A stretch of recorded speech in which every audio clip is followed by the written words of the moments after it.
नमस्कार दोस्तों, स्वागत है आप सभी का लेट्स टॉक यूट्यूब चैनल के इंफोटेनमेंट सीरीज के इस तीसरे एपिसोड में। इससे पहले हम 2 एपिसोड कर चुके हैं। आप लोगों का तमाम रिस्पांस फीडबैक भी उसके रिगार्डिंग मुझे अलग अलग माध्यम से, डिजिटल माध्यम से या फ़ोन कॉल से या अलग अलग माध्यम से, तमाम ऐसे जगहों से मुझे फीडबैक आप लोगों का मिला है और इसके लिए मैं तहे दिल से आपका शुक्रिया अदा करता हूँ। और आपके फीडबैक के अकॉर्डिंग हम अब आगे और काम करेंगे इस चैनल पर, ताकि इस चैनल के कंटेंट को और भी आप लोगों के लिए यूजफुल और इन्फॉर्मेटिव बनाया जा सके। तो बिना समय गवाए आज इस तीसरे एपिसोड की मैं आप सभी के लिए शुरुआत कर रहा हूँ। आप एज यूजुअल पीछे व्हाइट बोर्ड पर आपको नजर आ ही रहा होगा। आज का हमारा टॉपिक है deep fakes and shrinking online space for women. अब डीप फेक ये एक जो ये टर्म है, ये पिछले कुछ दिनों से इंटरनेट पे की दुनिया में कुछ ज़्यादा ही मतलब तैर रहा है। सोशल साइट्स पे, डिफरेंट वेबसाइट्स पे आप लोग देख ही रहे होंगे अब। तो ऐसे में इन चीज़ों को मुझे लगा कि कहीं ना कहीं एक रिसर्च वे में आपके सामने लाया जाए। तो सबसे पहले डीप फेक होता क्या है, बहुतों को आप में से पता भी होगा और जिनको नहीं पता होगा वो अब जान जाएंगे इस वीडियो के माध्यम से। तो देखिए, बिना किसी व्यक्ति के इजाज़त के उसके फोटोज़, वीडियोज़, ऑडियोज़ या उसके सोशल प्लेटफॉर्म पे से उसकी चीज़ों को मतलब उठाकर बिना उसके इजाज़त के उसको डिजिटली अल्टर करके दूसरे तरीके से पेश करना, ये डीप फेक कहलाता है। मतलब इसमें जैसे किसी व्यक्ति का फोटो या वीडियो उठाकर उसे डिजिटली अल्टर किया जाता है और फिर उसे एक दूसरे तरीके से ऑनलाइन दुनिया में पेश की जाती है, तो इसे बेसिकली डीप फेक कहा जाता है। अब ये अपने आप में जैसे ही बिना इजाज़त के अगर ऐसा कोई करता है किसी के साथ, तो आप खुद सोचिए कि ये कितना गंभीर मामला हो जाता है। मतलब किसी व्यक्ति को पता ही ना हो और उसका फोटो और उसकी वीडियोज़, उसकी ऑडियोज़, ऐसी तमाम उससे उसकी रिलेटेड चीज़ें दूसरे तरीके से अल्टर करके सर्कुलेट की जाएँ ऑनलाइन। आजकल जानते हैं सोशल साइट्स पे कितना जल्दी कोई भी चीज़ मतलब हम आगे बढ़ा सकते हैं। तो कहीं ना कहीं इससे उस व्यक्ति के निजता का तो उल्लंघन होता ही है, राइट टू प्राइवेसी जो है उसका कहीं ना कहीं उल्लंघन होता है। और उस व्यक्ति के अगर डीप फेक के माध्यम से आजकल दुष्प्रचार भी हो रहा है, लोगों को गुमराह भी किया जा रहा है, गलत इंफॉर्मेशन दिया जा रहा है। मतलब कोई व्यक्ति कुछ हो सकता है ना भी बोले तो उसे डीप फेक के जरिए वो सब कहता हुआ दिखाया जाता है। हो सकता है कोई व्यक्ति कोई काम ना भी किया हो तो उसे डीप फेक के जरिए वो सब करता हुआ दिखाया जाता है। तो कहीं ना कहीं ये काफ़ी गंभीर मामला हो जाता है। तो आज इस पर हम बात करेंगे। उम्मीद है आपको डीप फेक अब क्या होता है, ये टर्म अच्छे से समझ में आ गया होगा। मतलब डिजिटली किसी के फोटोज, वीडियोज, वॉइस को अल्टर करके बिना उसके इजाजत के ऑनलाइन दुनिया में, ऑनलाइन प्लेटफॉर्म पे, सोशल साइट्स पे दूसरे तरीके से दिखाना एक डीप फेक कहलाता है। तो अब इसमें एक टर्म और आ गया, shrinking online space for women. Deep fake किसी के भी साथ हो सकता है, किसी के भी साथ हो सकता है और खास करके, और ये सबके लिए कहीं ना कहीं कंसर्निंग टॉपिक बन जाता है, क्योंकि ये बिना इजाजत के होता है। और कितना तो ऐसा केसेस है कि व्यक्ति को पता भी नहीं होता कि उसका डीप फेक ऑनलाइन दुनिया में तैर रहा है। तो खास करके अभी रिसेंटली देखा गया कि मतलब महिलाओं के जो हैं महिलाओं से रिलेटेड डीप फेक काफ़ी बढ़ रहा है, जिसमें बिना महिला के इजाज़त के उनके वीडियोज़, उनके फोटोज़ का इस्तेमाल डिफरेंट वेबसाइट्स या प्लेटफॉर्म्स कर रही हैं। तो कहीं ना कहीं इससे हो क्या रहा है कि अब आज की दुनिया में, डिजिटल वर्ल्ड में सारा चीज़ हम जान रहे हैं कि ऑनलाइन हो रहा है। बहुत सारे ऐसे इकोनॉमी में ऐसे बहुत सारे वर्क आ रहे हैं जो ऑनलाइन हो रहे हैं, जिससे तरक्की हो रही है, डेवलपमेंट हो रहा है। तो कहीं ना कहीं अगर हम ऑनलाइन स्पेस को अगर हम सुरक्षित नहीं कर पाएंगे तो ये कहीं ना कहीं बहुत ज़्यादा आगे लॉन्ग रन में हमें बहुत नुकसान देगा। तो इसमें क्या हो रहा है कि महिलाओं के लिए थोड़ा सा ज़्यादा ये परेशानी का सबब बन रहा है। तो इस पर आज हम बात करेंगे। तो अभी वाई इन न्यूज़, तो ये न्यूज़ में क्यों है? क्योंकि अभी रिसेंटली इस पर बहुत सारा काम दुनिया के अलग अलग हिस्सों में हो रहा है। वाशिंगटन में भी अभी कुछ मतलब पोस्ट आर्टिकल रिलीज हुआ था, जिसमें तमाम ऐसी चीज़ें कही गई कि मतलब उसमें तमाम ऐसे महिलाओं से भी, लड़कियों से भी बात की गई डीप फेक के रिगार्डिंग, कि उनका क्या सेंस है, वो उन चीज़ों को किस तरीके से देखते हैं। तो इसमें मतलब ऐसा भी डेटा निकल कर आया कि बहुत सारे ऐसे वेबसाइट्स हैं जो खास करके महिलाओं को ज़्यादा टारगेट करते हैं डीप फेक उनका तैयार करने के लिए, तो जो कि काफ़ी कंसर्निंग हो जाता है। और जैसे कि अब बहुत सारी ऐसे एजेंसी है, बहुत सारे ऐसे प्लेटफॉर्म हैं जो डीप फेक को मॉनिटर भी करते हैं। उसमें से एक नाम सेंसिटी एआई का आता है। तो सेंसिटी एआई के हवाले से भी खबर आया कि हमने अपनी जांच पड़ताल में पाया कि बहुत सारे ऐसे कंटेंट हैं डीप फेक के, जिसमें ज़्यादातर महिलाओं को टारगेट किया गया। इनफैक्ट 90% से ज़्यादा तो कई सेक्शन में हमने देखा कि डीप फेक महिलाओं से रिलेटेड पाई गई, तो जो काफ़ी चिंताजनक एक सूरत हाल खड़ा करता है। तो इसीलिए ये खबर में है। तो इसके रिगार्डिंग जब बहुत सारे लोगों से बात किया गया, खास करके महिलाओं से बात की गई जो कहीं ना कहीं एक्ट्रेस हैं या पब्लिक फिगर हैं, जिनका एक मतलब समाज में एक अपना एक पॉपुलैरिटी है, उनसे भी बात की गई। तो कुछ एक्ट्रेस से भी बात हुई, तो उनमें उनका कहना था कि चलिए, आज मेरे बहुत चाहने वाले हैं, वेल विशर्स हैं, मेरे फ्रेंड्स हैं, रिलेटिव्स हैं, जो मुझे सपोर्ट करते हैं, प्रोटेक्ट करते हैं। और जब अब मैं सोचकर, मैं ये कल्पना कर मुझे अजीब लगता है और मैं कल्पना भी नहीं कर पाती कि अगर जब मैं स्कूल या कॉलेज में थी तब ऐसा कुछ डीप फेक का कॉन्सेप्ट होता मेरे साथ, तो मैं कल्पना भी नहीं कर पाती कि मैं उसे कैसे टैकल करती।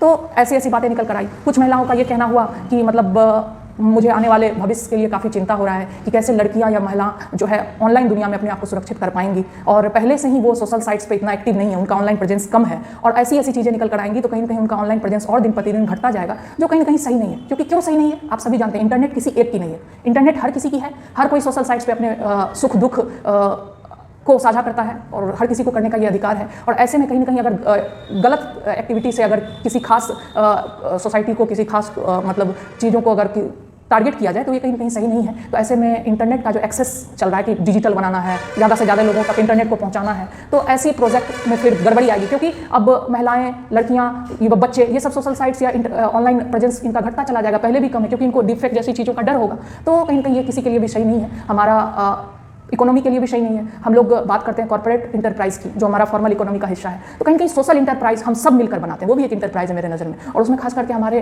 महिलाओं का मुझे लगता है कि बहुत मजबूत स्थान है सोशल इंटरप्राइज में। तो कहीं कहीं अगर उन चीज़ों पर चोट पड़ती है तो मुश्किल है।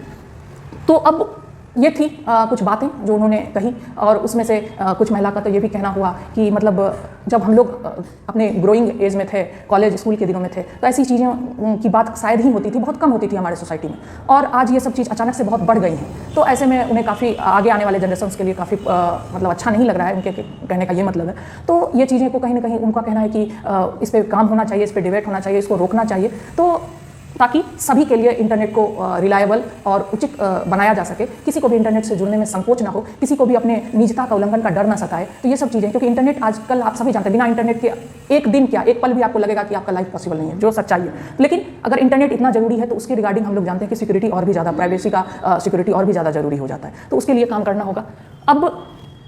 अब एक कुछ और भी बातें निकल कर आई। कुछ महिलाओं का कहना था कि हमें शुरुआत से ही समझाया गया कि अपने आप को सोशल साइट्स पे, ऑनलाइन प्लेटफॉर्म पे उतना दिखाओ ही मत, क्योंकि कोई रिस्क आए तो दिखाना ही नहीं, तो रिस्क कहाँ से लेना। मतलब यूँ कहें कि ना हम अपने आप को सोशली इंटरनेट पे उतना एक्सपोज करेंगे, और ना ही मतलब हमें कोई रिस्क होगा। तो उसमें भी उनका कहना है कि ये लॉजिक कहीं ना कहीं सेंसिबल नहीं है। जब सोशल साइट्स या इंटरनेट की दुनिया हर किसी के लिए है, तो हमें ही क्यों रोका जाए? क्यों नहीं इसका दूसरा पहलू ये देखा जाए कि हम ऑनलाइन दुनिया को इतना सुरक्षित बनाए कि हर कोई उसे एक्सेस कर सके। तो अब आगे बढ़ते हैं कि जब सुरक्षित बनाया जाए तो खास करके इस डीप फेक कंटेंट को कैसे प्रोटेक्ट किया जाए इससे लोगों को, और कैसे इसे डिटेक्ट किया जाए। तो इस रिगार्डिंग भी बहुत काम हो रही है, क्योंकि बहुत ऐसे सोशल साइट्स हैं जो लोग यूज़ करते हैं, जेंट्स यूज़ करते हैं, मेल फीमेल बच्चे हर कोई यूज़ करते हैं, हम सभी जानते हैं।